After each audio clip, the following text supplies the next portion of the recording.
नमस्कार दोस्तों, मैं अंजलि। आज के इस वीडियो में हम बात करने वाले हैं 1962 में हुए इंडिया चाइना वॉर के बारे में, जिसे सिनो Indian war, Indo China war या फिर सिनो इंडियन बॉर्डर कॉन्फ्लिक्ट भी कहा जाता है। जैसे इंडिया में रहने वाले लोगों को इंडियंस कहा जाता है, वैसे ही चाइना में रहने वाले लोगों को सिनो कहा जाता है। इसलिए इस वॉर को सिनो इंडियन वॉर भी कहा जाता है। कब हुई थी यह वॉर? यह वॉर 20 अक्टूबर 1962 से लेकर 21 नवंबर 1962 तक चलती है, लगभग एक महीने। कहाँ पर हुआ था? Aksai Chin region, north east frontier agency जो नेफा था उस समय, अभी का जो प्रेजेंट अरुणाचल प्रदेश है वहां, और असम के रीजन में यह वॉर होती है। चलिए पहले देख लेते हैं प्रेजेंट इंडिया और चाइना का जो अभी का मैप है उसे देख लेते हैं। तो यह है इंडिया और यह है चाइना। इन्हीं दोनों के बीच 1962 में वॉर होती है। अब वॉर क्यों हुई थी, क्या वजह था, क्या हुआ था, इसके परिणाम क्या हुए, इसके बारे में हम इसी वीडियो में आगे में बात करेंगे। बात करें हम लीडर्स की, तो चाइना में उस समय थे माओ जेडोंग, जो थे चाइनीज कम्युनिस्ट पार्टी के चेयरमैन थे। वहीं दूसरी ओर जॉ इनलाई थे, जो प्रेमर ऑफ चाइना थे। एक तरीके से प्राइम मिनिस्टर कह सकते हैं कि वो प्राइम मिनिस्टर थे चाइना के। वहीं दूसरी ओर इंडिया में प्रेसिडेंट थे doctor Sarvepalli Radhakrishnan, prime minister थे पंडित जवाहरलाल नेहरू, और डिफेंस मिनिस्टर थे इंडिया के वी.के. कृष्णन मेनन। 1947 में क्या होती है कि इंडिया को आजादी मिलती है, और 1949 में चाइना में एक सिविल वॉर चल रही थी, तो वह सिविल वॉर 1949 में खत्म हो जाती है। रिजल्ट क्या होता है कि जो चाइनीज कम्युनिस्ट पार्टी थी वह जीत जाती है और उसने पीपुल्स रिपब्लिक ऑफ चाइना की स्थापना की, जिसे ऑफिशियली रूप से हम चाइना कहते हैं। दूसरी ओर नेशनलिस्ट पार्टी जो थी चाइना की, उसने रिपब्लिक ऑफ चाइना का स्थापना किया था ताइवान देश में जाकर। याद रखिएगा, जब कभी भी बात चाइना की होती है तो हम बात करते हैं पीपुल्स रिपब्लिक ऑफ चाइना की। 1950 में क्या हुआ कि चाइना ने तिब्बत पर आक्रमण किया और उसे अपने कंट्रोल के अंदर ले लेती है। तिब्बत जो था उस समय एक ऑटोनोमस रीजन रहता है। चलिए इसे मैप से समझते हैं। यहाँ मैप में आप देख सकते हैं कि जो येलो कलर से हाईलाइट किया गया है वह है तिब्बत, और इधर जो है ग्रे कलर में हम कह सकते हैं वह चाइना है, और लाइट ग्रीन कलर से जो दिख रही है वह है इंडिया। तो चाइना ने उस समय तिब्बत पर आक्रमण किया और उसे अपने टेरिटरी के अंदर ले लेती है। जैसा कि आप मैप में देख सकते हैं 1950 तक क्या था, उस समय पहले क्या था कि तिब्बत जो है वह चाइना और इंडिया के बीच में एक बैरियर बन रहा था, एक बफर का काम कर रही थी। तो चाइना ने उस पर आक्रमण किया और उसे अपने टेरिटरी के अंदर ले लिया। इसलिए अभी थोड़ी देर पहले हमने जो प्रेजेंट मैप देखा था इंडिया और चाइना का, तो आप उसमें देख सकते हैं कि उसमें चाइना और इंडिया के बॉर्डर के बीच में तिब्बत जो है अब वो नहीं आता। तिब्बत जो है चाइना की टेरिटरी बन गई है। 1954 में क्या हुआ कि पंचशील एग्रीमेंट साइन की जाती है इंडिया और चाइना के बीच में। ये पंचशील एग्रीमेंट को कहा गया है 5 प्रिंसिपल्स ऑफ पीसफुल कोएग्जिस्टेंस। इसके तहत क्या किया गया था कि दोनों देश जो है वह राजी होते हैं कि दोनों एक दूसरे की इंटरनल अफेयर्स, निजी मामले में दखलंदाजी नहीं करेंगे, साथ ही साथ एक दूसरे की टेरिटोरियल यूनिटी, इंटीग्रिटी और सॉवरेनिटी की रिस्पेक्ट करेंगे। यह मेनली एक तरीके से था कि दोनों देश जो है वह शांति बनाए रखेगा और जो दोस्ताना है वह दोनों देश के बीच चलते रहेगी। इसी समय इंडिया ने यह स्वीकार कर लिया था कि तिब्बत जो है वह चाइना का ही पार्ट है, चाइना की एक टेरिटरी है। देखिए 1950 में चाइना ने आक्रमण किया तिब्बत पर। तो जब आक्रमण चाइना ने किया तो बहुत से देश जो थे और भी अलग देश जो थे उन लोगों ने इसका विरोध किया। उन लोगों ने कहा कि चाइना आफ्टर ऑल ऐसा कैसे कर सकती है तिब्बत के साथ। तो वहीं दूसरी ओर इंडिया ने इसका विरोध नहीं किया था। इंडिया ने कुछ नहीं कहा, उल्टा इंडिया ने चाइना को सपोर्ट किया कि नहीं, तिब्बत जो है वह चाइना का ही पार्ट है, तो उसी के पास जाना चाहिए। और उस समय इंडिया में हिंदी चीनी भाई भाई स्लोगन दिए जा रहे थे, नारे दिए जा रहे थे। एक बात और थी, 1950 तक क्या होता है, जब तिब्बत पर चाइना ने आक्रमण नहीं किया था तब तक क्या था कि इंडिया जो है अपनी बाउंड्री किससे शेयर करता था, तिब्बत से शेयर करता था। और जैसे ही चाइना ने तिब्बत पर आक्रमण किया और उसे अपने कंट्रोल के अंदर ले लिया, तब इंडिया ने चाइना से बाउंड्री से रिलेटेड कोई बात नहीं की, बाउंड्री के बारे में कोई चर्चा नहीं की थी। यही कारण होती है कि आगे जाकर इंडिया और चाइना के बीच बाउंड्री डिस्प्यूट हो जाता है, जिसकी वजह से ये 1962 की वॉर होती है। देखिए, वॉर के बारे में पढ़ने से पहले हम पढ़ लेते हैं कि इंडिया और चाइना का संबंध कैसा था 1962 के पहले।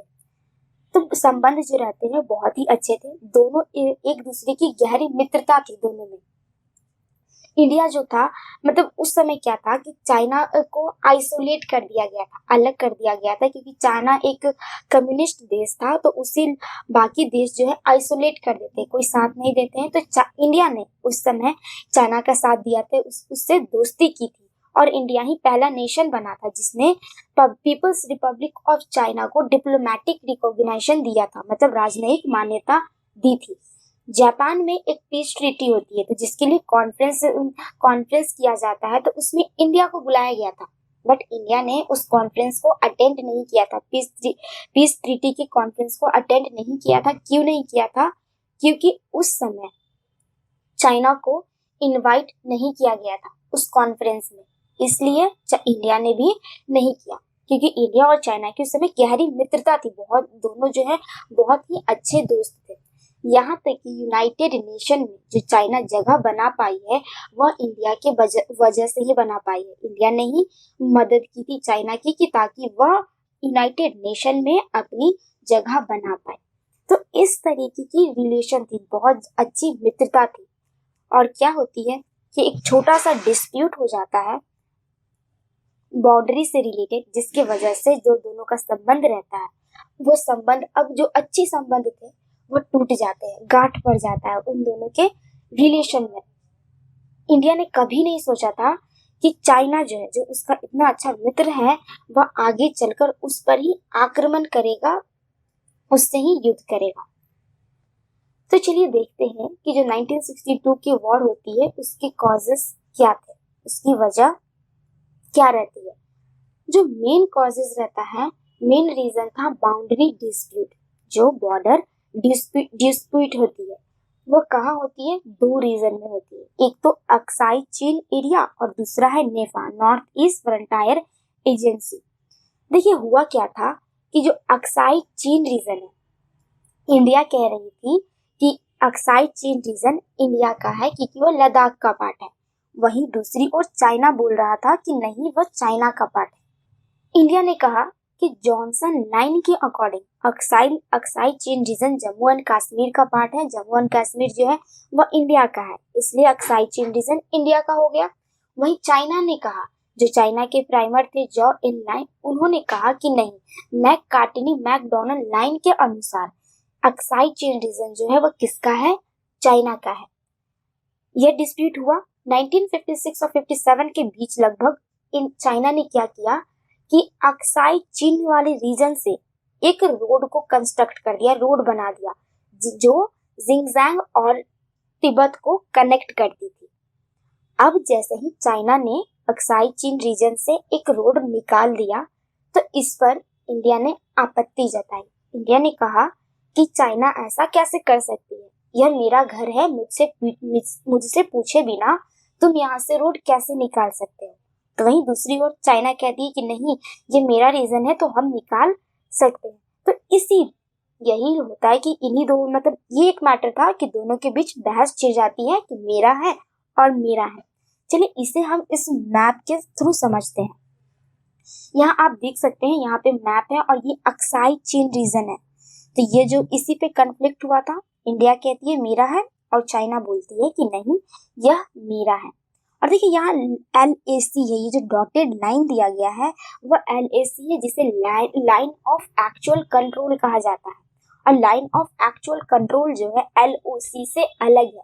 देखिए, जो अक्साई चीन रीजन है, जो इंडिया का जो पार्ट है जिसे चाइना ने कैप्चर कर लिया है, तो उस कैप्चर्ड पार्ट को और इंडिया को जो लाइन सेपरेट करती है उसे लाइन ऑफ एक्चुअल कंट्रोल कहा जाता है, जो चाइना ने कैप्चर किया है, इसे याद रखिएगा। वहीं दूसरी ओर LOC क्या है? मतलब लाइन ऑफ कंट्रोल है ये, जो जम्मू और कश्मीर का जो पार्ट है जिसे पाकिस्तान ने कैप्चर किया है, तो उस पार्ट को और इंडिया के पार्ट को जो लाइन सेपरेट करती है उस लाइन को कहा जाता है लाइन ऑफ कंट्रोल। यहाँ पर आप देख सकते हैं, यहाँ भी ये जो डॉटेड लाइन है ब्लैक, ये है line of control LOC।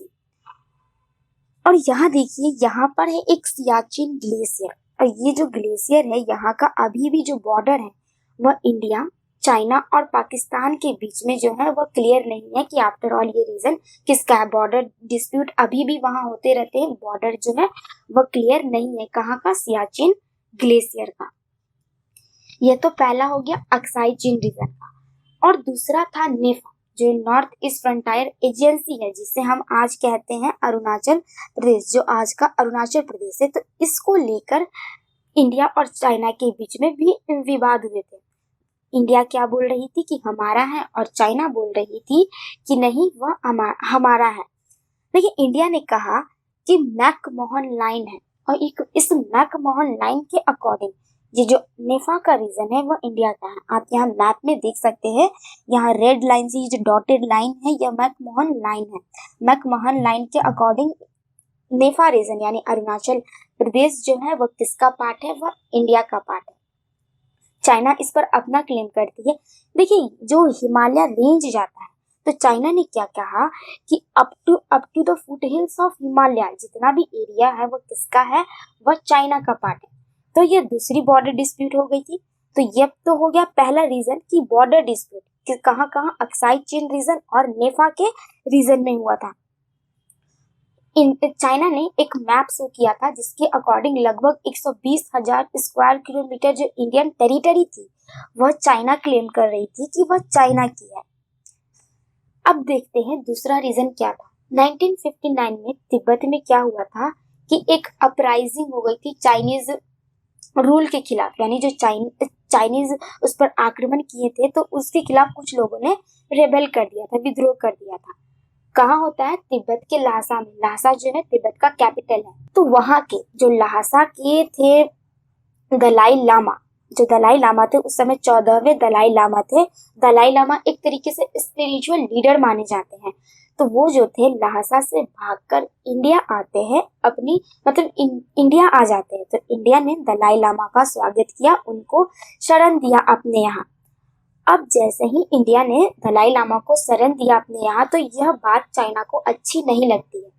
China के माओ जेडोंग ने कहा कि इंडिया ऐसा कैसे कर सकती है, उसने दलाई लामा को अपने यहाँ शरण क्यों दिया। उसने कहा कि तिब्बत में जो कुछ भी हुआ है, तिब्बत के ल्हासा में जो कुछ भी हुआ है, इसकी वजह कौन है, इंडिया ही इसकी वजह है।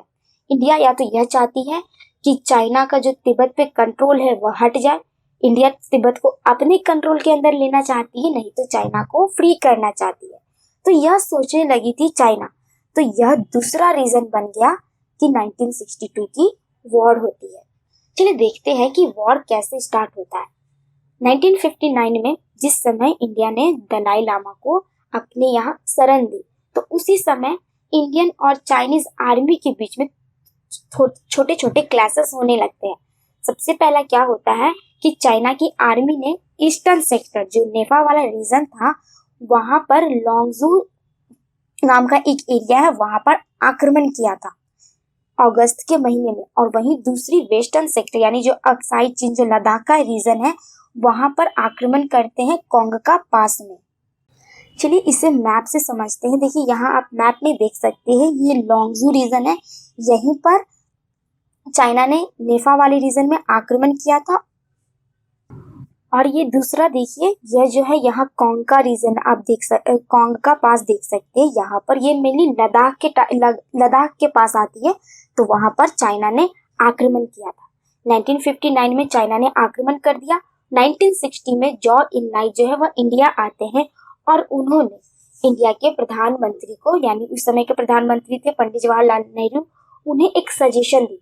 क्या सजेशन देते हैं, जॉ इनलाई कहते हैं कि इंडिया जो क्लेम कर रहा है अक्साई चीन रीजन पे कि वह मेरा है, वह उस क्लेम को छोड़ दे, और चाइना जो क्लेम कर रही है कि नेफा वाला रीजन जो चाइना का है, चाइना उस क्लेम को छोड़ देगी। यानी साफ साफ कहने का अर्थ यह था कि इंडिया अक्साई चीन रीजन को छोड़ दे और उसके बदले में चाइना जो है वो नेफा वाले यानी अरुणाचल प्रदेश को छोड़ देगी इंडिया के लिए। बट हमारे प्रधानमंत्री ने इस सजेशन को, इस प्रपोजल को स्वीकार नहीं किया। उन्होंने कहा कि नहीं, अक्साई चीन रीजन हमारा है तो वो हमारा ही रहेगा, हम चाइना को नहीं दे सकते हैं। 1961 में इंडिया ने फॉरवर्ड पॉलिसी लेकर आई। अब ये फॉरवर्ड पॉलिसी क्या था? तो देखिए, इसके तहत इससे पहले क्या हुआ था कि इंडिया मतलब कि इंडियन सैनिक जो थे वो अपनी चौकी नहीं बैठा कर रखते थे। जो भी कन्फ्लिक्टेड रीजन है, अक्साई चीन रीजन का हो गया या फिर नेपा वाला रीजन हो गया, तो वहां पर इंडिया की कोई चौकी नहीं थी। तो ये जब फॉरवर्ड पॉलिसी पास की जाती है 1961 में, तो इसके तहत इंडिया ने अब वो जो भी कन्फ्लिक्टेड रीजन था वहां पर अपनी चौकी बैठाना स्टार्ट कर दिया इंडियन के सैनिक ने, जिसके कारण वह उस रीजन की देखभाल कर सकते हैं, रक्षा कर सकते हैं। 1961 में क्या हुआ कि चाइनीज आर्मी जो है वो पेट्रोलिंग करते करते मैकमोहन लाइन, जो मैकमोहन लाइन है नेफा वाले रीजन में, वहां से पेट्रोलिंग करते करते इंडियन टेरिटरी के अंदर घुस जाती है और यहीं से घुसती है धीरे धीरे। और 1962 में क्या होता है कि कन्फ्लिक्ट स्टार्ट हो जाते हैं, बॉर्डर कन्फ्लिक्ट जगह जगह पर कहीं कहीं छोटे मोटे इंडियन और चाइनीज आर्मीज के बीच जो है वह कन्फ्लिक्ट स्टार्ट हो जाती है। और इसी तरीके से 1962 का जो वॉर है वह स्टार्ट हो जाता है। मेन क्या होता है कि 20 अक्टूबर 1962 को चाइनीज आर्मी ने इंडिया पर आक्रमण कर दिया था, दोनों तरफ से, लद्दाख वाले रीजन पर भी और ईस्टर्न साइड नेफा वाले रीजन पर भी। लेकिन नेफा के रीजन में एक नामकाचू रिवर है, ठीक है, तो जो चाइना है उसने नामकाचू रिवर पर अटैक किया था और ऐसा कहा जाता है कि इतनी ज्यादा मतलब भीषण युद्ध हुआ था, इतने लोगों की मृत्यु हुई थी सैनिकों की, कि जो वो नामकाचू रिवर है उसका पानी 2 दिनों तक लाल हो गया था, पूरा खून से रंग चुका था। ये देखिए, आप मैप में देख सकते हैं, यहाँ ये नामकाचू रीजन है, यहीं पर युद्ध होती है और यहीं का पानी जो है वो लाल हो जाता है। देखिए 1962 में तो चाइना ने आक्रमण कर दिया 20 अक्टूबर को, और चाइनीज आर्मी जो है वो इजिली इंडियन टेरिटरी के अंदर घुस जाती है। उससे ज्यादा दिन नहीं लगता, बहुत जल्दी घुस जाती है। क्यों घुस जाती है? क्योंकि उस समय इंडिया का जो मिलिट्री सिस्टम था वो बहुत ही कमजोर था। बॉर्डर्स पर उतने ज्यादा सैनिक तैनात नहीं रहते थे, तो इजिली क्या था कि चाइना जो है वह इंडिया के रीजन में आसानी से घुस जाती है। मेनली जो अक्साई चीन वाला एरिया था, जो अक्साई चीन वाला एरिया है वह क्या है कि एक तरीके का प्लेट्यू है। प्लेट्यू मतलब कि जो ऊंचाई पर जो समतल जमीन होता है, तो वह एक वैसा ही प्लेट्यू है। तो वहां पर मेनली लोग उतने लोग नहीं रहते, आबादी उतनी नहीं रहती है, तो इजीली चाइना जो है वह वहां भी घुस गई थी। और एक बात करें इधर नेफा के रीजन थे, तो जैसा कि हमने देखा इंडियन की जो मिलिट्री सिस्टम रहती है उस समय अच्छी नहीं रहती है, कमजोर रहती है, बॉर्डर्स पे इतने ज्यादा सैनिक नहीं तैनात थे, तो इजिली क्या है कि चाइनीज आर्मी इंडियन टेरिटरी के अंदर घुस जाती है। अब जॉ इनलाइन ने फिर से इंडिया के प्राइम मिनिस्टर को एक नेगोशिएशन सेटलमेंट भेजी, लेटर लिखकर नेगोशिएशन सेटलमेंट भेजती है। तो उसके तहत जॉ इनलाइन ने क्या सजेस्ट किया था, तो जो पहले सजेशन की दी जाती है कि आप इंडिया जो है वह नामकाचू रीजन से अपने क्लेम को, अक्साई चीन वाले एरिया का जो क्लेम कर रही है इंडिया, वह उसे हटा ले। दूसरी ओर चाइना जो है वह नेफा से अपने क्लेम को हटा लेगी। एक तो यह था, और दूसरा इस वाले प्रपोजल में जॉ इनलाइन ने यह भी कहा कि जो लाइन ऑफ एक्चुअल कंट्रोल है उस कंट्रोल से दोनों देश के जो सैनिक है वो 20-20 किलोमीटर अपनी सेना को पीछे रख ले। और साथ में यह भी कहा था कि इंडिया और चाइना जो अक्साई चीन वाले एरिया में है एक स्टेटस क्यू को मेंटेन करे, मतलब यथास्वरूप को मेंटेन करे। लाइन ऑफ एक्चुअल कंट्रोल के 20-20 किलोमीटर दोनों देश के सैनिक रहेंगे। यह प्रपोजल देते हैं जॉ इनलाइन, लेकिन इस प्रपोजल को नेहरू ने, हमारे प्रधानमंत्री ने फिर से रिजेक्ट कर दिया, यही कहते हुए कि इंडिया का रीजन है अक्साई चीन और हम अपने अक्साई चीन को चाइना को नहीं देंगे। यह प्रपोजल जो है नेहरू ने रिजेक्ट कर दिया था। तो फिर क्या होता है, 14 नवंबर को फिर से फाइटिंग स्टार्ट हो जाती है। उस दिन हमारे देश के प्रधानमंत्री पंडित नेहरू जी का जन्मदिन है, तो उसी के दिन, उनके जन्मदिन के दिन ही फिर से लड़ाई जो है वह स्टार्ट हो जाती है। चाइना ने दोनों ही साइड, ईस्टर्न साइड और वेस्टर्न साइड, दोनों ही साइड अटैक किया था। ईस्टर्न साइड सीला रीजन और बॉम्डिला रीजन पर अटैक करती है और उससे अपने कंट्रोल के अंदर ले लेती है। आप यहाँ मैप में देख सकते हो, यहाँ पर सीला पास है और यहाँ बॉम्डिला है। तो यहाँ पर चाइना ने आक्रमण किया 17 नवंबर को और उसे अपने कंट्रोल के अंदर ले लेती है। तो वहीं दूसरी ओर 18 नवंबर को चाइनीज आर्मी ने लद्दाख के रीजन पर अटैक किया था। वहां पर वो जो चुशुल एरिया है, लद्दाख में एक एरिया है, वहां पर अपना कंट्रोल चाहती थी, तो वहां पर उन्होंने अटैक किया। तो सबसे पहले चुशुल तक पहुंचने से पहले उन्होंने रजांगला, लद्दाख में एक एरिया है रजांगला, तो वहां पर भी युद्ध होती है और यह युद्ध जो है बहुत ही इम्पोर्टेंट है, याद रखिएगा। इस समय क्या होता है रजांगला के युद्ध में कि 123 इंडियन आर्मीज रहते हैं 13th कुमाऊं के, जिसके मेजर रहते हैं शैतान सिंह। इन्होंने लगभग, उस समय क्या हुआ था कि जो रजांगला का युद्ध हुआ था उसमें लगभग 1000 सोल्जर्स जो है वह मारे जाते हैं और ये युद्ध जो है वह 17,000 फीट की ऊंचाई पर होती है। ठीक है, यह इम्पोर्टेंट है, तो इसे याद रखिएगा। मेजर कौन रहते हैं? मेजर शैतान सिंह रहते हैं। और उस समय जो रजांगला का युद्ध हुआ था तो उसमें ये जो मेजर हैं वो वीर गति को प्राप्त करते हैं और इनकी बॉडी 1 साल बाद वही बर्फ में पड़ी हुई मिलती है। देखिए, इंडिया और चाइना के बीच ये जो वॉर हुई थी 1962 में, ये हाई अल्टीट्यूड वॉर थी। मतलब सारी वॉर जो है वह ऊंचाई पर ही होती है, 16,000 फीट, 13,000 फीट, 14,000 फीट, ऐसे ही ऊंचाई पर यह होती है।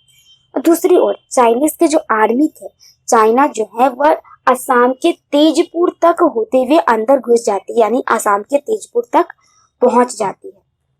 तो इस तरीके से चाइना ने इंडिया पर आक्रमण किया था।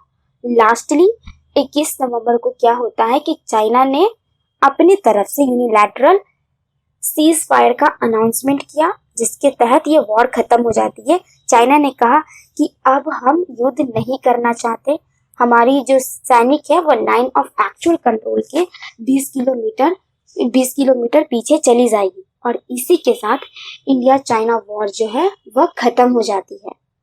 इसका परिणाम क्या होता है? इसका रिजल्ट यही होता है कि अक्साई चीन रीजन जो है वह इंडिया से छीन जाता है, चाइना के पास चला जाता है, और जो नेफा रीजन है वह इंडिया के पास आ जाती है। देखिए, इस समय क्या होता है कि इंडियन आर्मी जो है वह हार जाती है। वजह क्या रहती है कि इंडियंस हार जाते हैं? वजह, ये बहुत सारी वजह थी, वैसे कुछ मैं बताना चाहूंगी कि उस समय इंडिया की जो आर्मी रहती है वो कमजोर रहती है। नंबर्स भी बहुत कम थे इंडियन सैनिक के, जितने as compare to Chinese soldiers कम थे। प्लस इंडिया के पास वेपन्स अच्छे नहीं थे, चाइना के पास। वहीं दूसरी ओर रसिया से ऑटोमेटिक वेपन्स सप्लाई किए गए थे। वैसे वेपन्स लेकर चाइना जो है वह इंडिया से लड़ने आई थी। और मेनली यह जो युद्ध हुआ था वो मेनली हिमालय रीजन के तरफ हुआ था, तो वहां मौसम जो है वो ठंड की मौसम थी, बर्फबारी होती है ना, तो बहुत ही ज्यादा ठंड था। तो इंडियन सोल्जर्स के पास ठंड में पहनने के लिए वैसे गर्म कपड़े भी नहीं थे, जूते भी नहीं थे कि वे वैसे पहनकर इस युद्ध को लड़ सके। तो कुछ सोल्जर्स तो ठंड के कारण ही मर गए होंगे और बाकी जो थे वो युद्ध से लड़ते हैं, यहाँ तक युद्ध में लड़कर वीरगति को प्राप्त हुए। यहाँ तक कि इंडियन सोल्जर्स के पास जो गोली बारूदें होती हैं वे सबकी कमी आ गई थी। अब ऐसा हुआ क्यों था? देखिए, उस समय रक्षा मंत्री थे वीके कृष्णन मेनन। तो उनका क्या मानना था? वे कहते थे कि इंडिया को खतरा किससे है? पाकिस्तान से है। चाइना तो इंडिया का दोस्त है, तो चाइना इंडिया पर हमला क्यों करेगा? तो इसलिए डरने की आवश्यकता किससे है? पाकिस्तान से है। तो उन्होंने कहा कि ये सेना क्यों है? हमारे देश में सैनिक की आवश्यकता नहीं है, इस सैनिक को हटा दे। हमारे देश के सिर्फ पुलिस ही काफी है किसी भी इमरजेंसी के सिचुएशन को फेस करने के लिए। तो ऐसा मानना था हमारे डिफेंस मिनिस्टर वीके कृष्णन मेनन का। तो इसी के अकॉर्डिंग उन्होंने क्या किया कि जो सेना को जो बजट दिया जाता है उसके बजट में रिडक्शन कर दी, जिसकी वजह से क्या हुआ कि इंडियन सोल्जर्स जो है वो कमजोर पड़ जाते हैं, इंडियन सैनिक कमजोर पड़ जाते हैं और एज अ रिजल्ट इस युद्ध में हमारी जो है हार हो जाती है। हालांकि और भी रीजंस थे, यह कुछ मेन कारण है। और एक और क्या हुआ परिणाम, चाइना और पाकिस्तान यह दोनों जो है आपस में दोस्त बन जाते हैं 1962 के युद्ध के बाद। उस समय हमारे जो प्रधानमंत्री थे पंडित जवाहरलाल नेहरू, उन्होंने यूएसए के प्रेसिडेंट जॉन एफ कैनेडी थे उस समय, उनको लेटर लिखकर सहायता मांगी थी। वहीं उस समय क्यूबन मिसाइल क्राइसिस चल रही थी। दूसरी ओर मॉस्को ने इंडिया को सपोर्ट किया था, मिग फाइटर एयरक्राफ्ट जो है वो मॉस्को ने ही इंडिया को दिया था। यूएसएसआर भी आता है इस युद्ध में इंडिया की सहायता करने के लिए। देखते हैं इस युद्ध का इंडिया पर इम्पैक्ट क्या पड़ता है। पहला तो यह था कि इंडिया जो है वह सबक सीख जाता है कि चाइना भी भविष्य में इंडिया पर आक्रमण कर सकता है, तो इसके लिए हमें तैयार रहना है। इसके लिए क्या किया जाता है कि इंडियन सैनिक को, जो भी मिलिट्री है, उसे और भी ज्यादा स्ट्रॉन्ग किया जाता है। साथ ही साथ गवर्नमेंट ने एक कमेटी बैठाई, बोली कि उससे यह दिया कि आप देखो कि क्या कॉजेस थे, क्या वजह थी इस वॉर की और इंडिया क्यों हारा।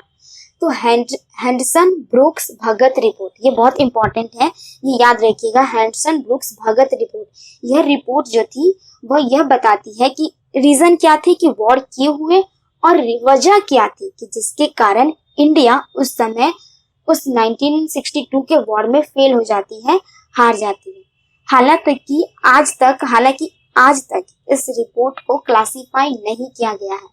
क्यों नहीं किया गया है? क्योंकि इस रिपोर्ट में बहुत डिटेल में लिखा गया है कि क्या इंडिया की कमी रहती है, किस वजह से इंडिया जो है हार जाता है।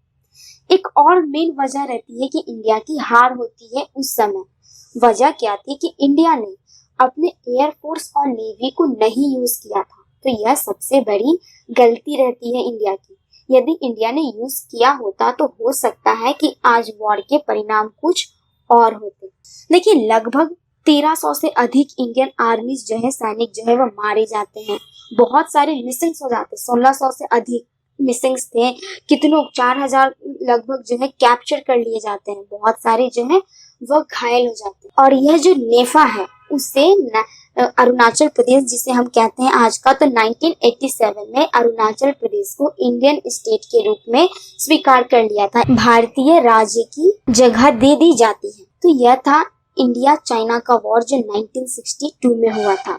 आज के लिए इतना काफी है। जाने से पहले एक बात और इंटरेस्टिंग फैक्ट है कि जो सॉन्ग है ऐ मेरे वतन के लोगों, जिसे लता मंगेशकर जी ने गाया है, यह गाना 1962 में जो हुए इंडिया चाइना वॉर में हुए जितने भी इंडियन सोल्जर्स ने वीर गति को प्राप्त की थी, तो उनके सम्मान में ही यह गाना गाया गया था। और जब वॉर खत्म होती है तो उसके 2 महीने के बाद यह गाना गाया जाता है पहली बार उनके सम्मान में। आज के लिए इतना काफी है। हम अपने नेक्स्ट वीडियो में नेक्स्ट टॉपिक के साथ मिलेंगे। हमारा अब तक का साथ देने के लिए धन्यवाद।